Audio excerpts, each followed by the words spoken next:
अस्सलाम वालेकुम। कैसे हैं आप सब? उम्मीद करती हूँ सब ठीक ठाक और खैरियत से होंगे। अल्लाह ताला आप सबको अपने घरों में हिफ्ज़-ओ-मान में रखे और तमाम बीमारियों से बचाए रखे। जी, तो आज सादिया की किचन में बन रहा है होममेड नान बग़ैर तंदूर के। हम इसको बनाएंगे तवे पे। किस तरह बनाते हैं, सॉफ्ट और मज़े का। तो शुरू करते हैं हम आज की रेसिपी को। बिस्मिल्लाहिर्रहमानिर्रहीम। हाँ जी, एक बाउल में मैंने हाफ़ कप दही ले लिया है। दही थोड़ा गाढ़ा है हमारा। हाँ जी, और इसमें मैंने 1 टीस्पून चीनी डाल दी है, हाफ़ टी स्पून नमक। नमक आप अपने हिसाब से डालेंगे। हाफ़ टी स्पून मैंने इसमें बेकिंग पाउडर डाल दिया है और 1/4 टीस्पून यानी 1/4 चम्मच बेकिंग सोडा का। इन सब चीज़ों को आपने अच्छी तरह से मिक्स कर लेना है।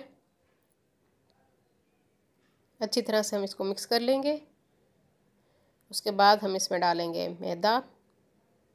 मैदे को आपने छान के इस्तेमाल करना है। 1 कप मैं इसमें मैदा डालूँगी और 1 कप मैं इसमें आटे का इस्तेमाल करूँगी। आप चाहें तो 2 कप मैदा ले सकते हैं अपने पसंद के हिसाब से। हाँ जी, ये आटा मैंने ले लिया है गंदम का। अब मैं इसमें डाल रही हूँ घी। घी को मेल्ट करके मैंने इसमें डाला है 1 टेबल स्पून। हाँ जी, अब पानी की मदद से हम इसको गूंद लेंगे जिस तरह आटे को गूंदा जाता है। ना बहुत ज़्यादा आपने नरम करना है, ना बहुत सख्त। दरमियाना आटा हमने इसको गूंदना है।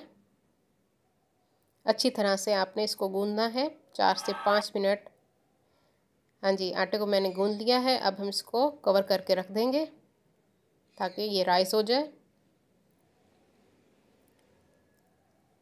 आधा घंटा से 1 घंटे तक आप इसको रख सकते हैं।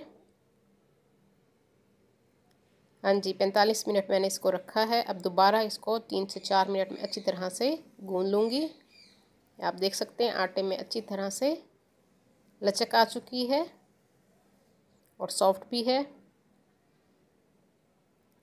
जो लोग न्यू हैं मेरे चैनल पे वो जल्दी से मेरे चैनल को सब्सक्राइब कर लें। मेरी वीडियो को लाइक और शेयर भी ज़रूर कर दिया कीजिए अपने फ्रेंड्स एंड फैमिली में, और साथ बेल आइकन को भी प्रेस कीजिए ताकि हर आने वाली न्यू वीडियो का नोटिफिकेशन आप सबको मिल सके।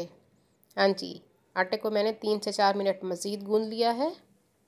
हाँ जी, अब मैं पेड़े बना के मैंने रख दिए हैं और खुश्क आटा खुश्क मैदा मैंने छिड़क दिया है और इसके ऊपर मैंने थोड़ी सी कलौंजी डाल दी है। आप चाहें तो इसमें ज़ीरे का इस्तेमाल भी कर सकते हैं, और साथ ही मैंने हरा धनिया इस पर डाल दिया है और इसको बेलने की मदद से हम बेल लेंगे। हाँ जी, ये बेल लिया है इसको, और इसकी दूसरी साइड पे मैं पानी लगा रही हूँ। तवे को मैंने पहले से गर्म कर लिया था और मीडियम फ्लेम पे हम इसको पकाएंगे। ऊपर से मैंने कवर कर दिया इसको। मीडियम फ्लेम पे हमने इसको पकाना है। ये देखिए इसके बबल्स बन रहे हैं, ये देखिए। अब हम उल्टी साइड से इसको तवे को उल्टा कर देंगे और इसको हम पकाएंगे। स्लो हीट पे आपने पकाना है। ये देखिए ये हमारा पक चुका है। इसके ऊपर मैंने मक्खन लगा दिया है। मज़ेदार हमारा होममेड नान तैयार हो चुका है। हाँ जी, नान हमारे तैयार हो चुके हैं। मज़ेदार, बहुत मज़े की खुशबू आ रही है। आप ज़रूर इसको घर में ट्राई कीजिएगा और कमेंट्स में मुझे ज़रूर बताइएगा कि मेरी आज की रेसिपी आप लोगों को किस तरह लगी। उम्मीद करती हूँ मेरी आज की रेसिपी आप लोगों को पसंद आएगी।